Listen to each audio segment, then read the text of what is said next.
कैसा फील होता है जब आप दिन रात पढ़ते हो लेकिन फिर भी आपका वो दोस्त आपसे ज्यादा मार्क्स लेकर आ जाता है जो तुमसे 10 गुना कम पढ़ता था। आपने घंटों बैठकर परफेक्ट नोट्स बनाए जबकि आपके सभी दोस्त बाहर खेल रहे थे। कहते हैं कि hard work page of, but reality ये है कि हार्डवर्क के साथ साथ स्मार्ट वर्क भी जरूरी है। आज की इस वीडियो में मैं आपको 12 ऐसी स्टडी टेक्निक्स बताऊंगा जिन्हें यूज करके आप सिर्फ 3 घंटे पढ़ के उतने मार्क्स ले आओगे जितने दूसरों के 10 घंटे पढ़ के भी नहीं आएंगे। 9th मेथड सबसे बेस्ट मेथड है जिससे आप स्टार्टिंग से लेकर एंड तक किसी भी चैप्टर को इफेक्टिवली याद कर पाओगे, वो भी कम से कम टाइम और एफर्ट से। सो एटलीस्ट वहां तक तो वीडियो जरूर देखना। जो भी स्मार्ट वर्क करते हैं वहां पर मुश्किल कुछ नहीं होता है,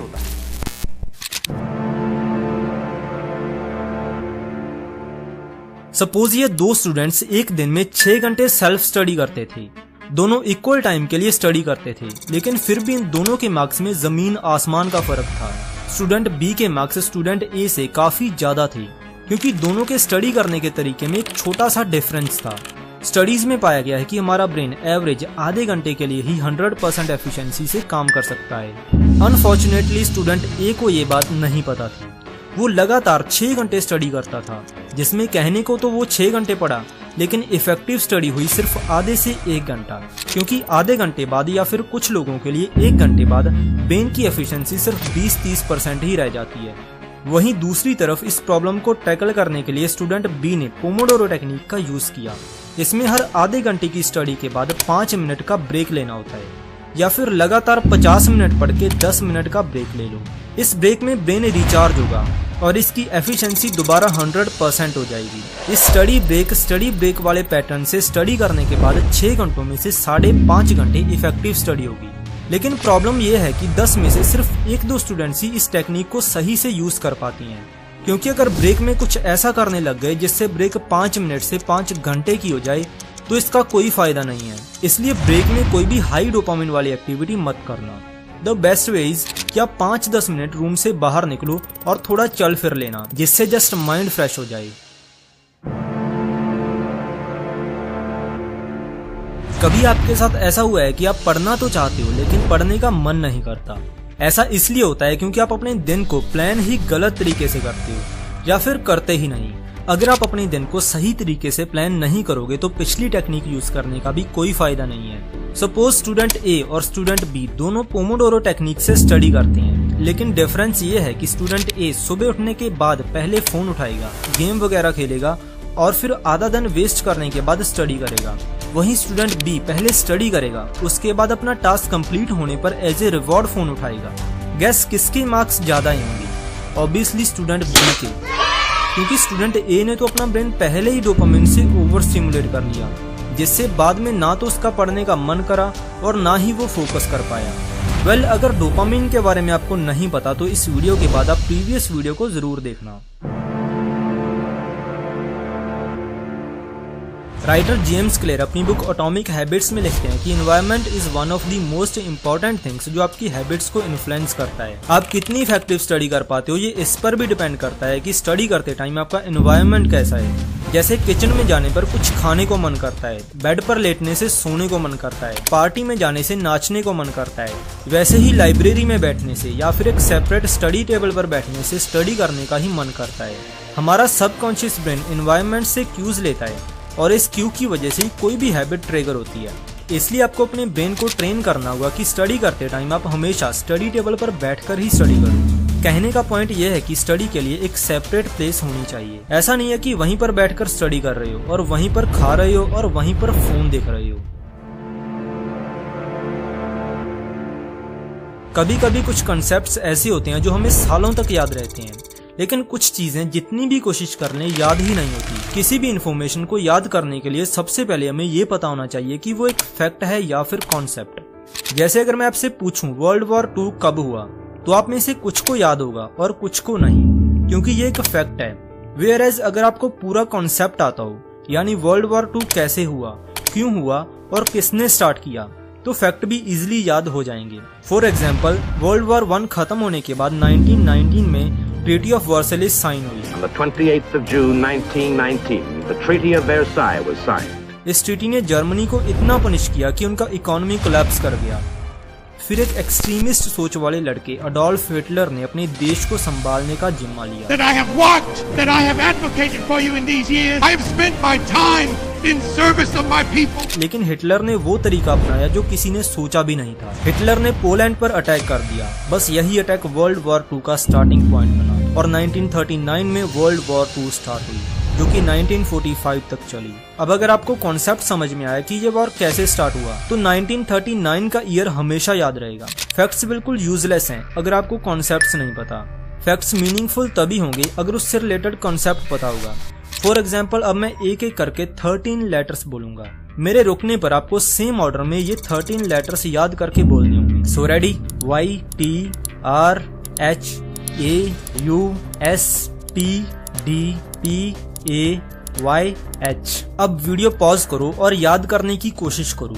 क्या हुआ, नहीं याद हुए? कोई बात नहीं, अब इनको सुनो। मैं दोबारा 13 लेटर्स बोलूंगा, लेकिन इस बार आपको पक्का याद हो जाएंगे, तो ध्यान से सुनना। H A T P Y T H U R S D A Y। अब इनको रिपीट करो। मोस्ट प्रोबेबली आपको सभी लेटर्स सेम ऑर्डर में याद होंगे, क्योंकि इस बार इन लेटर्स का एक मीनिंग बन रहा था। बट ट्विस्ट ये है कि पहले वाले 13 लेटर्स और ये वाले 13 लेटर्स बिल्कुल सेम हैं, लेकिन फिर भी आप ये वाले 13 लेटर्स कभी भी बता सकते हो, वो भी बिल्कुल सही ऑर्डर में। ऐसा इसलिए क्योंकि मीनिंगफुल इन्फॉर्मेशन को ब्रेन बहुत इजीली याद कर लेता है। हमारा शॉर्ट टर्म मेमोरी स्पैन सिर्फ 5 से 9 लेटर्स का ही होता है, लेकिन फिर भी आपने 13 लेटर्स याद कर लिए, क्योंकि इन 13 लेटर्स का कोई मीनिंग था जो ब्रेन को पहले से ही पता था। फैक्ट्स मीनिंगलेस होती हैं। फैक्ट्स को मीनिंगफुल बनाने के लिए उससे रिलेटेड कॉन्सेप्ट को समझना होगा। इसलिए हमेशा किसी भी चीज को याद करने से पहले उससे रिलेटेड कॉन्सेप्ट्स को समझो। Most of the students study करते टाइम सुपरफिशियल थिंकिंग करते हैं, जिसकी वजह से कुछ भी अच्छे से याद नहीं होता। लेकिन ये सुपरफिशियल थिंकिंग है क्या? एग्जाम्पल से समझो। एक स्टडी में स्टूडेंट्स के 2 ग्रुप्स बनाए। ग्रुप ए को क्वेश्चंस पूछे गए, जैसे एलिफेंट वर्ड में कितने वॉवल्स हैं। वॉवल्स आपको पता ही है, A-E-I-O-U होते हैं, तो इन वर्ड्स में कितने वॉवल्स हैं ये इनको बताने हैं। इनका आंसर ढूंढते टाइम ये स्टूडेंट्स सिर्फ वर्ड के लेटर्स के बारे में सोच रहे थे, ना कि वर्ड के एक्चुअल मीनिंग के बारे में। यही होती है सुपरफिशियल थिंकिंग। ग्रुप बी के स्टूडेंट से पूछा गया, इनमें से कौन सी चीज का साइज ज्यादा है, तो उनके ब्रेन में आंसर ढूंढते टाइम उस चीज की एक्चुअल पिक्चर आई और उनका एक्चुअल मीनिंग पता चला। थोड़े टाइम बाद जब उनसे वो सारे वर्ड्स बताने को कहा गया, तो ग्रुप ए के स्टूडेंट्स ने 30 में से सिर्फ 5 वर्ड्स ही बताए, लेकिन ग्रुप बी के स्टूडेंट्स को 10 वर्ड्स याद थे, यानी ग्रुप ए से डबल। जब आप स्टडी करते टाइम डेफिनेशंस रीड करते हो और एक्चुअल कॉन्सेप्ट को समझने की कोशिश नहीं करते, तो आप सुपरफिशियल थिंकिंग कर रहे होते हो। इसलिए इस तरीके से कभी भी स्टडी मत करना। किसी भी इंफॉर्मेशन को याद करने के लिए रिकलेक्शन इंपॉर्टेंट है। रिकॉग्निशन से हमें लगता है कि ये चीज हमें याद है, लेकिन एक्चुअल में नहीं होती। जब आप किसी भी चैप्टर को पढ़ रहे होते हो, फिर चाहे लेक्चर देखो या बुक से रीड करो, आप इन्फॉर्मेशन को सिर्फ रिकॉग्नाइज करते हो।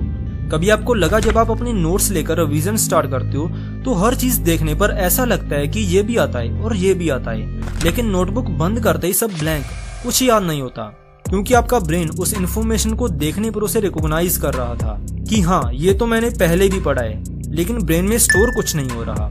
लॉन्ग टर्म मेमोरी में इन्फॉर्मेशन को स्टोर करने के लिए रिकॉग्निशन की बजाय रिकलेक्शन करनी होगी। लेकिन कैसे? नेक्स्ट मेथड का यूज करके। किसी भी कॉन्सेप्ट को याद करना हो तो बचपन से लेकर आज तक स्कूल में हमें एक ही तरीका सिखाया गया है, रोट मेमोराइजेशन, मतलब रट्टा लगाना। लेकिन ये बिल्कुल भी इफेक्टिव नहीं है। पढ़ा हुआ लंबे समय तक याद रखना है तो एक्टिव रिकॉल मेथड सबसे इफेक्टिव मेथड है। एक्टिव रिकॉल में हम इंफॉर्मेशन को रिकॉग्नाइज नहीं बल्कि ब्रेन में से रिट्रीव यानी रिकलेक्ट करते हैं। किसी भी कंसेप्ट को पढ़ने के बाद आपको ब्रेन में ही याद करना है कि आपने क्या क्या पढ़ा। सेम रिवीजन के बाद भी और लेक्चर देखने के बाद भी ब्रेन में सब कुछ सोचो। अगर ऐसे आपने सब याद कर लिया तो 100% एग्जाम में भी वो कंसेप्ट याद रहेगा, क्योंकि एग्जाम में हम बुक या नोटबुक से देखकर आंसर नहीं लिखते बल्कि अपने ब्रेन में से ही कॉन्सेप्ट्स को रिट्रीव करते हैं। सपोज आपने सभी अच्छी स्टडी टेक्निक्स को यूज करके पढ़ाई की, लेकिन ये सब वेस्ट है अगर आपकी स्लीप खराब हुई। Most of the students sleep को अंडर एस्टिमेट करते हैं, लेकिन स्लीप एक सबसे बड़ा फैक्टर है जिससे कोई भी इंफॉर्मेशन आपकी परमानेंट मेमोरी में स्टोर होगी। जैसे अगर आज आपने ये चैप्टर पढ़ा तो ये जाएगा ट्रांजिटरी लॉन्ग टर्म मेमोरी में। ये इन्फॉर्मेशन ब्रेन की परमानेंट मेमोरी में तभी स्टोर होगी अगर आप 7 से 8 घंटों की स्लीप लोगे, क्योंकि इन्फॉर्मेशन का परमानेंट मेमोरी में स्टोर होने का प्रोसेस डिपेंड करता है रैपिड आई मूवमेंट स्लीप पर, जो कि सोने के लगभग 1.5 घंटे बाद स्टार्ट होती है। सो अच्छी स्टडी के साथ साथ अच्छी स्लीप का होना भी बहुत जरूरी है। हमें ये तो पता चल गया कि कॉन्सेप्ट्स को समझना सबसे जरूरी चीज है, लेकिन आपको कॉन्सेप्ट्स समझ में कैसे आएंगे? कॉन्सेप्ट्स को इजीली समझने के लिए आप फेनमैन टेक्निक का यूज करोगे। इसके अकॉर्डिंग आपने जो भी पढ़ा है उसे किसी दूसरे को समझाना होगा, और कुछ इस तरीके से समझाना जैसे आप किसी 5 साल के बच्चे को पढ़ा रहे हो, क्योंकि आप दूसरे को कोई कंसेप्ट तभी समझा सकते हो जब आपको खुद को वो 100% क्लियर होगा। जिस भी पॉइंट पर आप अटको तो समझ जाना आपको खुद को ही वो चीज समझ नहीं आई। इस मेथड की खास बात यह है कि दूसरे को समझाते टाइम आप खुद भी एक्टिव लर्निंग कर रहे होते हो। अगर दूसरे को नहीं समझा सकते तो खुद को समझाओ, खुद से ही बात करो। SQ3R one of the best study method है। SQ3R की फुल फॉर्म है survey, question, read, recite and review. जब कोई भी चैप्टर स्टार्ट करो तो बुक उठाकर पहले सर्वे करना है, मतलब पूरे चैप्टर का जल्दी से ओवरव्यू लेना है, और हेडिंग्स, सब हेडिंग्स एंड डायग्राम्स को देखो। इससे आपको आइडिया मिल जाएगा कि चैप्टर किस बारे में है। उसके बाद आपने ब्रेन में उससे रिलेटेड क्वेश्चंस फॉर्म करने हैं। ये दोनों चीजें करने के बाद ब्रेन में आंसर्स ढूंढने की क्यूरियोसिटी होगी। जब किसी चीज का आंसर ढूंढने की क्यूरियोसिटी होती है तो ब्रेन उस चीज को ज्यादा जल्दी ग्रैब करता है। सर्वे और क्वेश्चंस फॉर्म करने के बाद आप चैप्टर रीड करना स्टार्ट करोगे। उन क्वेश्चंस की वजह से ब्रेन में ऑटोमेटिकली सर्च मैकेनिज्म स्टार्ट हो जाएगा और आप ज्यादा इफेक्टिवली इंफॉर्मेशन को कंज्यूम कर पाओगे। फिर थर्ड स्टेप है रिसाइट, यानी एक्टिव रिकॉल। जो पढ़ा है उसे रिकॉल करो। एट लास्ट बारी आती है रिव्यू की। रिव्यू का मतलब है पढ़ा हुआ कुछ दिनों बाद फिर से रिवाइज करना। स्टडीज के अकॉर्डिंग किसी भी इंफॉर्मेशन को टेम्परेरी मेमोरी से परमानेंट मेमोरी में स्टोर करने के लिए उसे 7 बार देखना पड़ेगा। बट इतने सारे चैप्टर्स और इतने सारे सब्जेक्ट्स कोई भी 7 बार छोड़ो 1 बार भी मुश्किल से रिवाइज करता है। लेकिन स्पेस्ड रेपिटेशन बेस्ट मेथड है, जिससे आप नया सिलेबस करने के साथ साथ पुराना भी इफेक्टिवली रिवाइज कर पाओगे। चैप्टर कंप्लीट करने के बाद अगले दिन ही उसे रिवाइज करो, फिर 3-4 दिन बाद दूसरी रिवीजन और 10-12 दिन बाद तीसरी। ऐसे ही हर रिवीजन के बाद गैप बढ़ाते जाना, और ये साइकिल हर चैप्टर करने के बाद स्टार्ट करना होगा। कॉम्प्लेक्स इन्फॉर्मेशन को याद करने के लिए हम जो शॉर्टकट्स बनाते हैं उन्हें निमोनिक्स कहते हैं। निमोनिक्स एक ऐसा सिस्टम है जो किसी भी इन्फॉर्मेशन को रिकॉल करने में हेल्प करता है। फॉर एग्जाम्पल, अगर आपको लाइट के 7 प्राइमरी कलर्स याद करने हैं तो उसके लिए निमोनिक है विबग्योर। एक और एग्जाम्पल की बात करें तो ये बताओ कि हार्ट के लेफ्ट एट्रियम और राइट एट्रियम में से कौन से में ऑक्सीजनेटेड ब्लड और कौन से में डीऑक्सीजनेटेड ब्लड होता है। इसका आंसर है लेफ्ट एट्रियम में ऑक्सीजनेटेड ब्लड और राइट में डीऑक्सीजनेटेड ब्लड। बट ऐसे आप कंफ्यूज हो सकती हो, तो इसे रेडियो सुनते सुनते याद करना। RA मतलब राइट एट्रियम और DEO मतलब डीऑक्सीजनेटेड। अब इसे आप कभी भी नहीं भूलोगे। Well that's today's video guys. इस वीडियो के हैंड रिटन नोट्स में टेलीग्राम चैनल पर अपलोड कर दूंगा। आई होप आप इन टेक्निक्स को यूज करोगे और कुछ दिनों बाद रिजल्ट्स कमेंट सेक्शन में बता के जाना। अगर किसी मेथड या टेक्निक पर डेडिकेटेड वीडियो चाहिए तो वो भी कमेंट सेक्शन में बता सकते हो। तब तक आप राइट वीडियो पर क्लिक करके डोपामिन डिटॉक्स का चैलेंज कंप्लीट करो। Thank you and have a nice day.